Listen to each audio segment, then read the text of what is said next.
Good morning बच्चों। आज Uttar Pradesh board की परीक्षा से संबंधित कुछ महत्वपूर्ण सूचना हम आपको देने वाले हैं।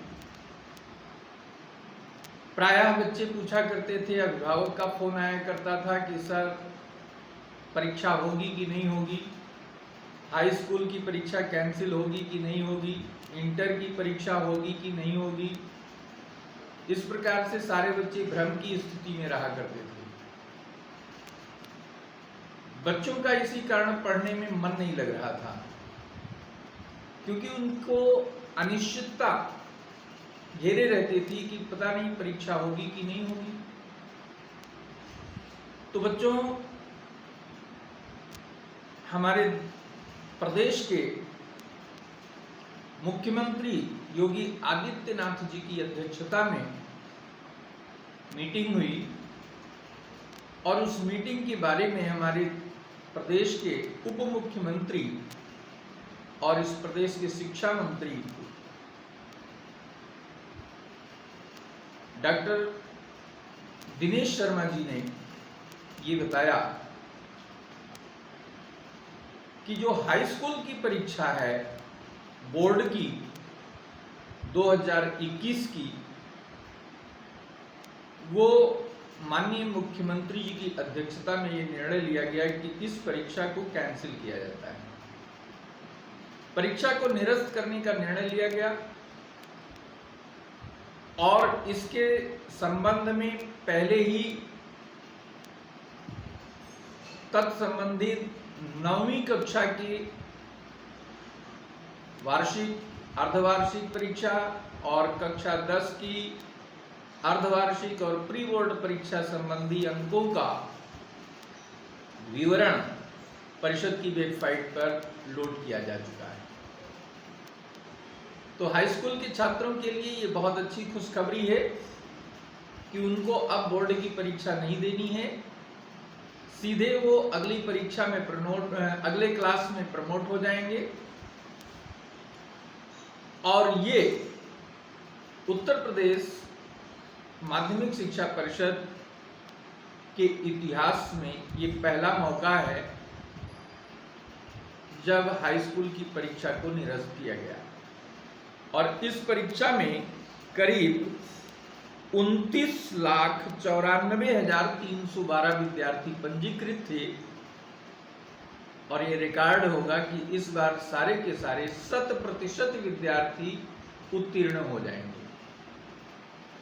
तो ये बहुत अच्छा है और ये जो निर्णय लिया गया है ये छात्र हित को ध्यान में रखते हुए, जो कोरोना काल चल रहा है, कोरोना की परिस्थितियां इस समय पैंडेमिक की स्थिति में है, इससे बच्चों को सुरक्षित रखने के लिए ये महत्वपूर्ण निर्णय लिया गया है।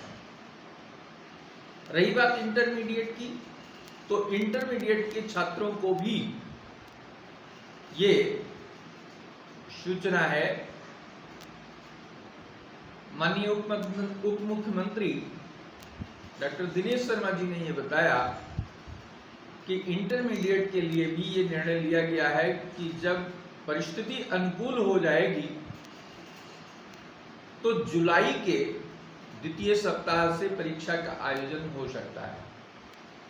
परीक्षा की पूरी तैयारियां हैं, सारे इंतजाम हैं, सरकार पूरी तरीके से परीक्षा कराने के लिए तैयार है और सरकार के प्रयासों से प्रदेश में कोविड-19 की जो विषम परिस्थिति उत्पन्न हुई थी वो काफ़ी हद तक कंट्रोल हो चुकी है। रिकवरी रेट बहुत अच्छा है, बहुत कम केसेज प्रदेश में अब कोरोना से संबंधित नए केस आ रहे हैं। तो बहुत कुछ ऐसा संभव है कि 10-15 दिन 20 दिन के अंदर प्रदेश बहुत सामान्य स्थिति में आ जाएगा।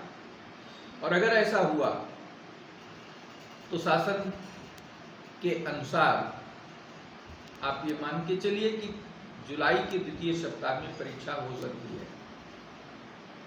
और जैसा कि डॉक्टर शर्मा जी ने बताया कि परीक्षा जो है वो 15 दिन की अवधि में कंप्लीट करा ली जाएगी इंटरमीडिएट परीक्षा का जो पुराना पैटर्न था उससे थोड़ा सा हट करके नया निर्णय लिया गया है, जहां पर परीक्षा का समय 3 घंटे का हुआ करता था, अब वो परीक्षा का समय मात्र 1.5 घंटे का होगा।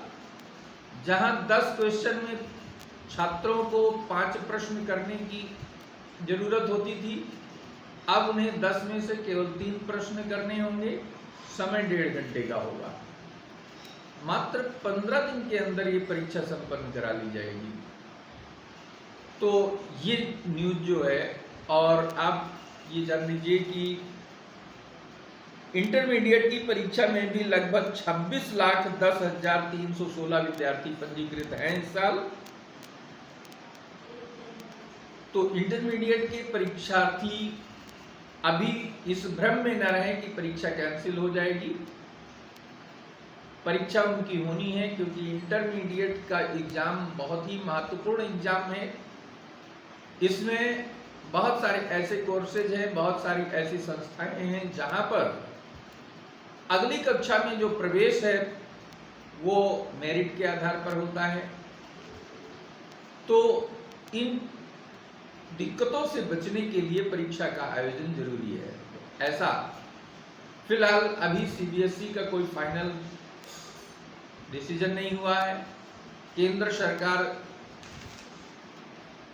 का भी कोई निर्णय नहीं आया है।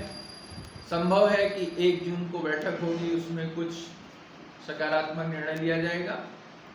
तो आप लोग फिलहाल अभी परीक्षा की तैयारी में निरंतर लगे रहिए, और ये परीक्षाएं टल रही हैं, ये आपके स्वास्थ्य, आपकी सुरक्षा को दृष्टि में रखते हुए ही इन परीक्षाओं को टाला जा रहा है, क्योंकि जीवन पहले जरूरी है। यदि हम सुरक्षित रहेंगे तो आगे बहुत कुछ कर पाएंगे। तो इसलिए इंटरमीडिएट के परीक्षार्थी निश्चित रूप से तन्मयता के साथ, निरंतरता के साथ अपने पाठ्यक्रम की पूरी तैयारी में लगे रहें, और जो भी हो रहा है अच्छा मानकर चलिए। आपके लिए तैयारी का और अतिरिक्त समय मिल रहा है, आप और अच्छे से तैयारी कर सकेंगे। समय आपको ज़्यादा मिल रहा है, 30% कोर्स पहले ही आपका घट चुका है, और प्रश्न पत्र में प्रश्न करने की संख्या भी घटा दी गई है। तो आपके लिए कुल मिलाकर के बहुत ही अनुकूल परिस्थिति बन रही है। आप अच्छे मार्क्स गेन कर सकते हैं। 6, 7, 8 को अगली कक्षा में, कक्षा 6, 7 और 8 के छात्रों को अगली कक्षा में प्रमोट करने का निर्णय पहले ही दिया जा चुका है। कक्षा 9 और कक्षा 11 के छात्रों को भी अगली कक्षा में प्रमोट करने का निर्णय दिया गया है। जहां पर वार्षिक परीक्षाएं हो गई हैं उसके आधार पर, जहां वार्षिक नहीं हुई है तो अर्धवार्षिक परीक्षा के आधार पर, जहां अर्धवार्षिक परीक्षा भी नहीं हुई है वहां पर सामान्य स्थिति के अनुसार उनको अगली कक्षा में प्रमोट करने का निर्णय सरकार ने दे दिया है। तो इस साल 6, 7, 8, 9, 10, 11 तक के सभी छात्रों को अगली कक्षा में प्रमोशन प्राप्त हो चुका है सरकार के निर्देशानुसार। तो सभी बच्चे घर पर रह करके और ऑनलाइन पढ़ाई, जैसा कि शासन के निर्देशानुसार संचालित है, आप ऑनलाइन पढ़ाई को सुनिश्चित करते रहें, पढ़ाई में मन लगाए रहें, क्योंकि समय नहीं लौटने वाला है। भले ही लॉकडाउन लगा हुआ है, विद्यालय बंद है, सब कुछ है, इसके बावजूद जो समय जा रहा है वो समय आपको पुनः नहीं मिलने वाला है। इसलिए समय का भरपूर आप उपयोग करिए। जिस भी तरीके से आपको ज्ञानार्जन की सुविधा उपलब्ध हो, आज सोशल मीडिया पर बहुत सारे ऐसे प्लेटफॉर्म हैं जहां से आप अपनी ज्ञान की पिपासा को शांत कर सकते हैं। आपके अध्यापक भी ऑनलाइन पढ़ाने में, कंटेंट देने में जुटे हुए हैं, तो उनका लाभ उठाइए और अपने ज्ञान स्तर को बढ़ाइए। इसी शुभकामना के साथ कि आप सब अपनी घरों में स्वस्थ रहें, मस्त रहें, पढ़ाई में व्यस्त रहें, सुरक्षित रहें, और परिवार में सबके साथ प्रेम पूर्वक हंसते मुस्कुराते हुए अपने जीवन को बिताएं, निरंतर प्रगति करें, ये हमारी शुभकामना है। इसी के साथ हम इस वीडियो को समाप्त करते हैं और उम्मीद करते हैं कि आप इस वीडियो को सभी छात्रों तक पहुंचाने के लिए ज़्यादा से ज़्यादा शेयर करें, जिससे सभी छात्रों को इस महत्वपूर्ण जानकारी को हासिल कर सकें, सभी छात्र हासिल कर सकें। तो ठीक है, थैंक यू वेरी मच।